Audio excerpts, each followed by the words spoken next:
Сайн байцгаана уу Чихэр үс подкастт тавтай морил. Манай подкаст эрүүл мэндийн дугаартай болсон байгаа. За энэхүү эрүүл мэндийн булангаараа Монголд түгээмэл тохиолддог өвчлөлүүдийн талаар илүү дэлгэрэнгүй ярилцах болно. За өнөөдрийн сэдэв бол бидний хэлж занснаар хоолой мах буюу гүйсэн булчирхай. За энэхүү сэдвэрээ та бүхэндээ гүйсэн булчирхайн антом, бүтэц, үйл ажиллагаа өвчлөлүүдийн талаар илүү дэлгэрэнгүй мэдээллийг хүргэх болно. За тэгэхээр хоолой өвддөг, эсвэл хоолой махаа ахуулж байсан, хоолой махаа ахуулахаар зорж байгаа, бодож байгаа хүмүүс маань манай дугаарыг илүү шимтэн сонсох байхаа гэдэгт итгэлтэй байна. Амаа ангайнгууд бидний нүдэнд хамгийн түрүүнд харагддаг булчирхай бол тагнайн гүйсэн булчирхай.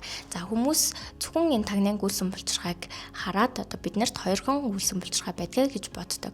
Гэтэл биднэрт 6 гүйсэн булчирхай буюу 2 хос 2 сондгой гүйсэн булчирхай байж идэг. За тэгэхээр амны хөндийн 2 талд байрладаг том хэмжээтэй олон нүх хонхорхойтой байдаг гүйсэн булчирхайг тагнайн гүйсэн булчирхай гэж нэрлэдэг. За энэ маань амаа ангаагаад харах үед хамгийн түрүүнд харагддаг. За хоолой өвдөх үед хамгийн түрүүнд өвдөж өрөвсдөг булчирхайг хэлдэг. За харин хамрын хөндийн 2 талд залхиурын дээд хэсэгт байрлаж байгаа булчирхайг нармай гүйсэн булчирхай гэж нэрлэдэг. За энэ маань хүүхдэд хэмжээгээрээ томорч амьсгалахад нь саад учруулснаас болоод хүүхэд амаа ангааж унтах шалтгаан нь болдог.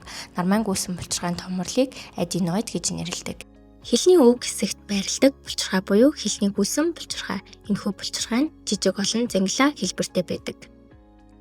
За мөн хамрын хөндийг дунд чих рүү холбдог Евстахийн гурсны амсар дээр сонсголын гурсны булчирхай байрладаг. За сонирхуулахад хүүхдэд Евстахийн гурсанд богино хэвтэй байралтай байдаг учраас энэхүү хэсэг дээр ням бактери амархан хоригдлогдож дунд чихний өрөвсөл үүсгэх нь элбэг байдаг. Энэхүү сонсголын гурсны булчирхай бүтцэн лимфоидээс бүрддэг. Гадаргуу нь олон нуглаа хонхорхойтой дархлааны эсүүд ихээр агуулгаддаг. Эдгээр булчирхайнууд нь нян вирусыг шүүж таних, дархлааны урвал эхлүүлэх эсрэг биеийг үүсгэхэд оролцдог. Үүнээс дүгнээд үзэхэд хүнд 2 биш 6 гүйсэн булчирхай байдаг байна. За эдгээр 6 гүйсэн булчирхай хамгийн гол үндсэн үүрэг нь агаар туслын замаар орж ирж байгаа ням бактери вирусыг шүүгээд цааш нь уш өрөө нэвтрүүлэхгүй байх үүргийг гүйцэтгэдэг. За мөн дархлааны эсүүдийг идэвхжүүлэх буюу антигенийг таних үүрэгтэй байдаг. За антиген гэдэг маань тэр гаднаас орж ирж байгаа ням бактери вирусын хэсгийг антиген гэж нэрлэдэг. За тэгвэл гүйсэн булчирхай доторх тусгай эсүүд буюу жишээ нь макрофагис, дендритис зэрэг эсүүд нь эдгээр антигенийг барьж авдаг. За тэгээд түүнийгээ дархлааны бусад эсүүдэд танилцуулдаг. За ингэснээрээ халдвараас бие махбодыг хамгаалах үүрэг гүйцэтгэдэг байх нь. Гүйсэн булчирхайны хэвчлэн стрептококк нянгаар 90-95% өвчлөдөг гэсэн судалгаа байдаг.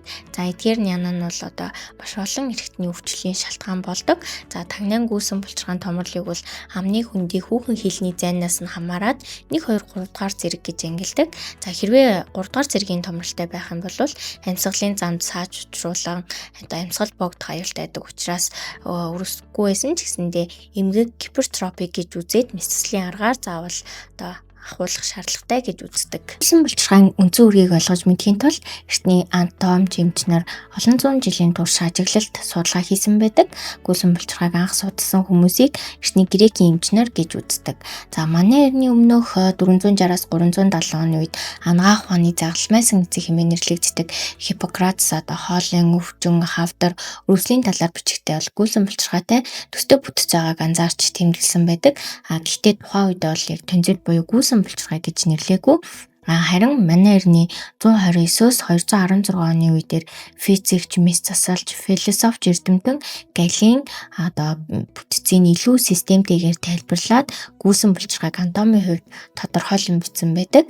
За Галений бүтээлүүд маань Европт олон зуун жилийн турш анагаах ухааны суурь үндэс болсон бүгдээ байдаг. За энэ үед бол эртний грекийн үед гүйсэн булчирхайг илүү анзаарч өвчнөд холбоотойгоор ойлгож эхэлсэн байдаг. За энэ үед одоо мэс засал маш хязгаарлалын үндмэл байсан ч гэсэн зарим төрлийн хоолын эмчилгээ хийгддэг байсан. Харин Гиппократийн хувьд хоолын өвчний талаар бичгтээ ялцралтай төстэй үнээр гардаг тохиолдлыг тэмдэглэсэн байдаг. За гэтээ яг тухайн үед бол чулуу гэж ойлгоогүй зүгээр л өвчний шинж тэмдэг гэж үздэг байсан бахан. Гүйсэн булчирхайн бүтцийг таньж мэдэх аялалд дундад зууны үед Арабын анагаах ухаан ихээхэн хувь нэмэр оруулсан түүхтэй байдаг. Дундад зууны үед Европын шинжлэх ухаан нөлөөгөө алдчихсан боловч Арабын ертөнцид анагаах ухаан ихээхэн хөгжижээ.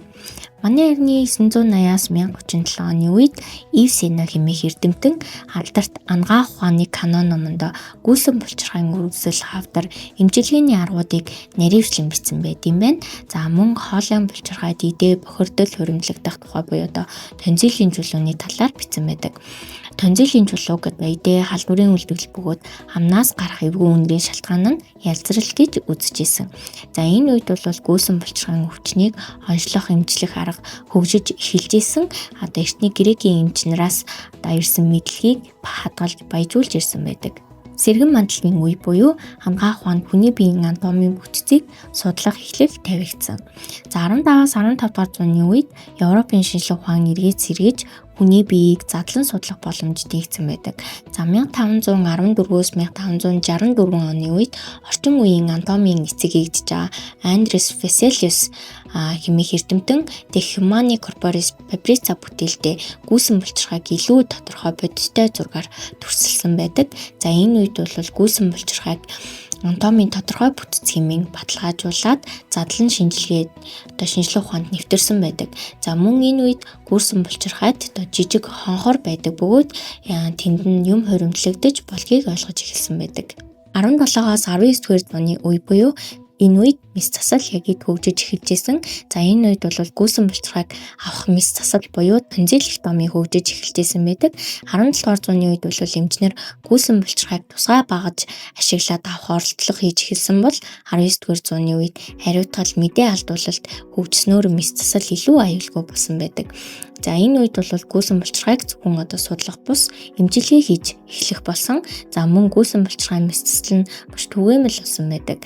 За мөн гүйсэн булчирхай дотор хатуу жижиг бөөгнөрл байгааг олж харсан. За үүнийг бол тонзиллийн чулуу гэж нэрлэж эхэлсэн байдаг.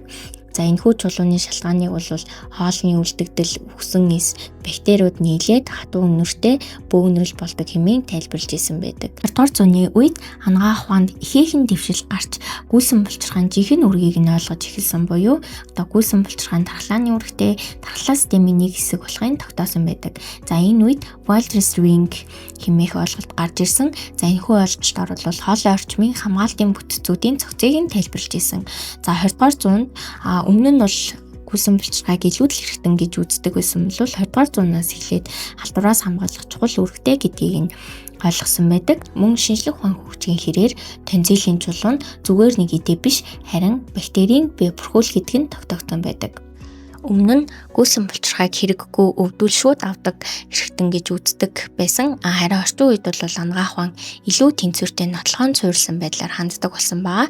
Яагаад ингэж юм бэ гэхээр гүйсэн булчирхайн тархлаа системийн нэг идэвхтэй хэсэг буюу ялангуяа бага насны хүүхдүүдэд нян вирус таних, шүүх, эсрэг биеийг үүсгэх буюу тархлаа системд маш чухал үүрэгтэй гэж үздэг болсон учраас урьдчилан сэргийлэх зорилгоор авахыг дэмждэггүй болсон. Өмнө нь бол өвдгөн бол шууд гүйсэн булчирхайн хагалгаа хийдэг байсан бол одоо зөвхөн давтамжтай хүнд хэлбэрийн гүйсэн булчирхайн өрөслүүдийн үедээр амьсгал боогдох, унтах үед амьсгалж чадгаа болох, за эмчилгээ үр дүнгүйгээр удаан хугацаанд явах зэрэг тохиолдолд зөвхөн гүйсэн булчирхайг авах залттай болсон байдаг. Хоолой мах буюу гүйсэн булчирхайг ахуулах хэсэг нь олон хүнд тулгардаг асуултуудын нэг байдаг. За өмнө нь бол гүйсэн булчирхайг хэрэггүй хэрэгтэн учраас үргэлжлэлтэй байх юм бол ахын зөвөө гэж үздэг байсан бол сүүлийн жилүүдэд шинжлэх ухаан хөгжөөд анагаах ухаанд илүү дэвшилттэй болсны үндсэн дээр бол гүйсэн булчирхайн тархлаа тогтолцооны үүргийг ойлгож мэдсэн байдаг. За тийм ч учраас хүн бүр заавал ахуулах шаардлага үү гэж үздэг болсон байгаа.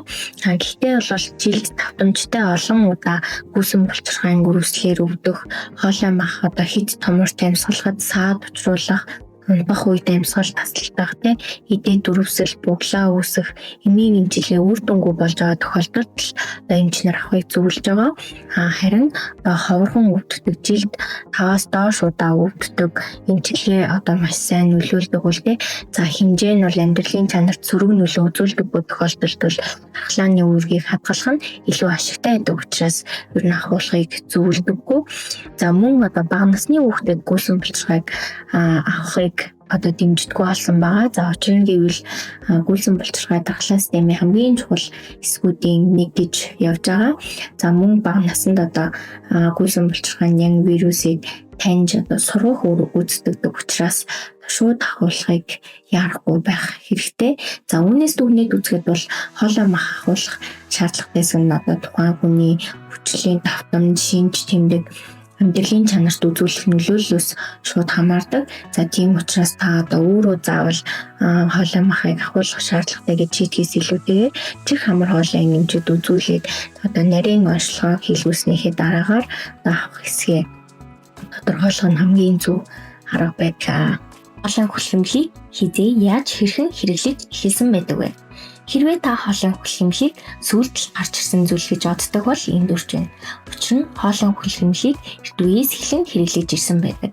Эртний Грек, Египтийн үед байгалийн гаралтай анхны хүлэмж нь зүгийн мал, бургамлын ханд, давс зэргийг хольж амандаа удаан барьж уусган хэрэглэдэг байсан.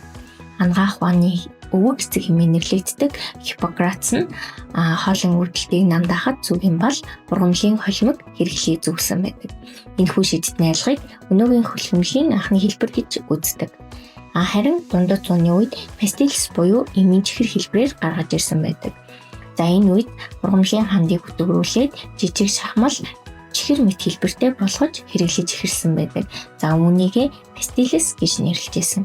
За дундад зууны Арабын анагаах ухааны өвөг эцэг хэмээн нэрлэгддэг Эвсина хэмээх эрдэмтэн хоолойн өвчнөд удаан уусдаг эмийн хэлбэрийг санал болгож исэн байдаг.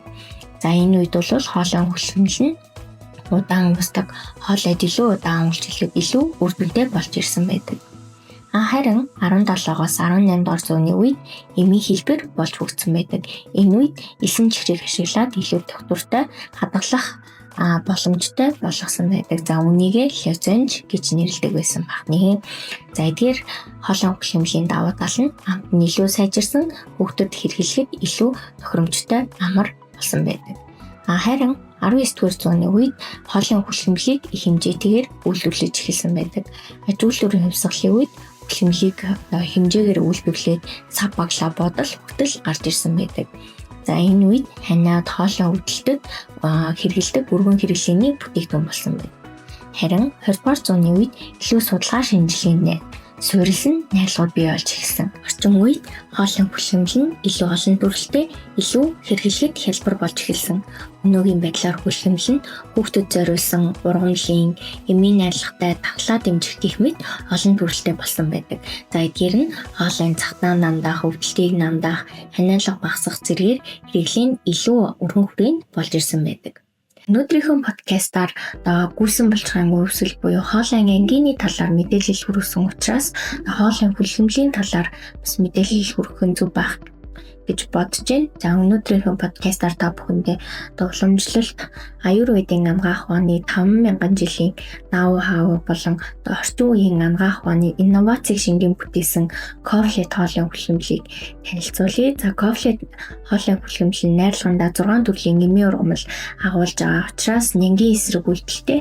За энэхүү нянгийн эсрэг үйлдэлээрээ амны хүндийг халтар гүйжүүлж эвгүй өндрийг харилцаж өгдөг. За мөн Ковлет хүлэмж нь гурсан хоолойн салстын хэд мэдрэгчлийг түргэн хугацаанд бууруулснаар ханиалга намдаах үйлдэл үзүүлдэг.